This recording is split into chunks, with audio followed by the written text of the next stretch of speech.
Hey guys, welcome to another video. Now we haven't done a video with general MIDI music for DOS games in a long time. We will be reviewing a new Wavetable board, so grab your headphones and let's check it out. So this product is another development from Belgium, from Serdaco, the Yucatan FX. This is actually a clone to an existing Wavetable board from Turtle Beach, the Cancun FX. Let's take a closer look at the board. Here we have the synthesizer, which is a Dream Sam 9733, a 4 megabyte Wavetable ROM with all the samples, and here we have the digital audio converter. Now in terms of size, the board is 8 centimeters wide, and in terms of length, you're looking at 6 centimeters. And unfortunately, this is a little bit too big for many sound cards. Here in comparison, we've got the Dream Blaster S2 and the X2. They're just that little bit smaller to make them fit on pretty much every sound card. So here we have a Yamaha YMF sound card, and on here the card is just a little bit too long. This card has an ESS audio drive chip, and same issue, just a little bit too long. It fits perfectly on larger cards like this Sound Blaster 16. And it also fits perfectly on a Roland MPU 401. This is the test system I've been using. We have a slot 1 motherboard from AOpen with the Intel 440BX chipset, a Celeron running at 266 MHz, and for storage we're using a SD card with an SD to ID adapter. So I've been told that this sounds very similar to a Roland sound canvas, and I started recording some MIDI files, and just listening through the speakers I could definitely hear the Roland DNA shining through, so to speak. But then I listened closer with headphones to the recordings, and unfortunately something sounded quite off. I noticed a lot of pressure on my ears, and it sounded very compressed. And then I had a look at the waveforms, and I could see that there's definitely something not quite right. So the issue is that this sound device is extremely loud.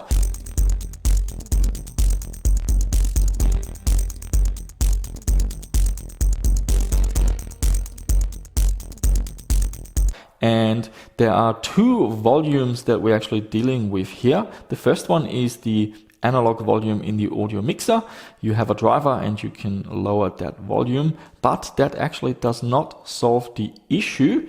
There's another issue. So here we have the digital to analog converter, and there's a design flaw in the synthesizer, and it can distort on the digital side before it goes into the digital to analog converter. So any mixer settings you play around with will not fix the issue in a lot of games, but there are some workarounds floating around. The first workaround is simply going into your game and lowering the music volume slider if the game has one. I found that you need to lower it probably by half, so 50%, in order for the distortions to go away. But there are games where the volume slider, for example, doesn't exist, or if it exists, it doesn't, for example, work in the intro. System Shock is one such game. You can go into the game, lower the volume slider, but if you quit the game and launch it again, the introduction will still run at the maximum volume and you will hear some distortion. The other solution is running a little program before you launch your game. It will send a MIDI command to the synthesizer and lower the MIDI master volume. Tito created such a utility, and it is called Dream Fix. Unfortunately for my system configuration, I had mixed results. With the Roland MPU 401, and this is an interesting device, there is no analog mixer on this card, you can't lower the volume. Here DreamFix didn't do anything, the volume did not change whatsoever, and I've got footage here. I will just forward it a little bit so you can slow it down and check out all the frames. But on this sound device, the DreamFix utility didn't make a difference. On the Sound Blaster 16, the utility does work. For example, in Raptor, I was able to confirm that it lowers the volume. However, in the game Descent, after running Dream Fix, the game doesn't detect the sound device anymore. I did find a workaround, run Dreamfix, run another game like Raptor, and then you can run Descent and the volume will actually be lower. So the bottom line is volume is something you will have to manage on this card, be it with the analog mixer in your driver or by sending a MIDI signal to the synthesizer to lower the master volume.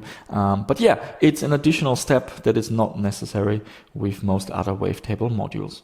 So the big question, how does it compare against the sound canvas?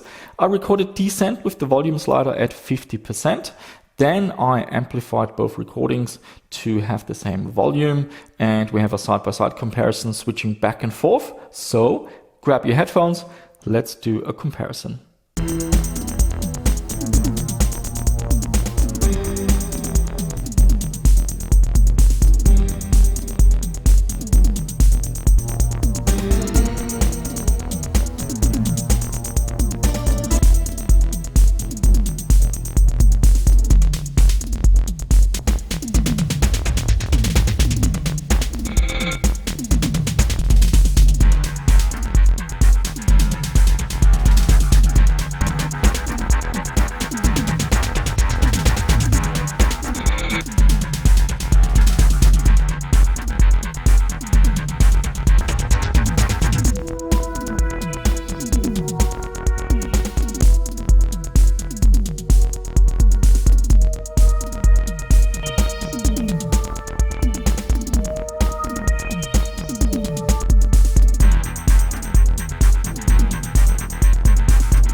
So guys, really eager to hear what you think. To my ears, we can definitely hear the Roland DNA shining through, but with a side-by-side comparison, we can definitely hear some differences, and it still sounds a lot more compressed. There's a lot more bass going on as well. But you have to realize in a side-by-side comparison like I'm showing here, you will always hear differences between Wavetable boards. Let's listen to a few other games without switching back and forth, just listening to this music device.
So in these games, without a side-by-side comparison, and also I went into the options and lowered the volume to 50%, so there shouldn't be any distortion happening.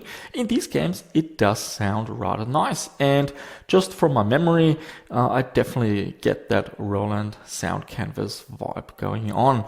But if you do a side-by-side comparison with headphones, then yeah, you will hear differences. So in the end, it comes down to your preference. And talking about preference, the biggest competition comes from Serdaco themselves. We've got the Dream Blaster S2 for 35 euros, a low-cost general MIDI device. The Yucatan for 68 euros. And for 75 euros, you can get the Dream Blaster X2. So 68 versus 75 euros. And this is where you have to make your own decision. Listen to all the recordings in the end of the video. In my opinion, I prefer the Dream Blaster X2. It's only 7 euros more. But for example, if we look at the specifications, here we're getting a 4 megabyte Wavetable ROM. Here we have a 64 megabyte flash memory, which is programmable, so you can upload different sound fonts. The DAC, the digital to analog converter, is also of higher quality on the X2. It's smaller size, so you don't have the issues with some sound cards not fitting. And finally, the volume issue is not an issue on the X2. In fact, it lets you configure the internal MIDI master volume, but also chorus and reverb. It's got a little USB connector here and comes with software. So the X2 is really tweakable and I really like it. It also sounds very good. So that is my personal opinion. I would rather go for the X2. So it's up to you. Listen to all the recordings, make a choice, and yeah, share your opinions down below in the video. And if you want that Roland sound, you really have to buy yourself a Roland sound canvas. I'm aware that prices have gone up, but there is no substitute. And also to answer the question, a lot of people say, well, the sound canvas is not the best sounding device. And yeah, it's not. There are better sounding devices, but back in the era of DOS games, this was the de facto standard general MIDI device. So most developers and composers use this device to produce the music, and that's why games sound most natural and balanced with a Roland sound canvas. And now we're going to check out a few more games. On all of them I have adjusted the volume slider to 50%. I didn't include System Shock because the introduction is just distorted. I couldn't find a workaround for that game.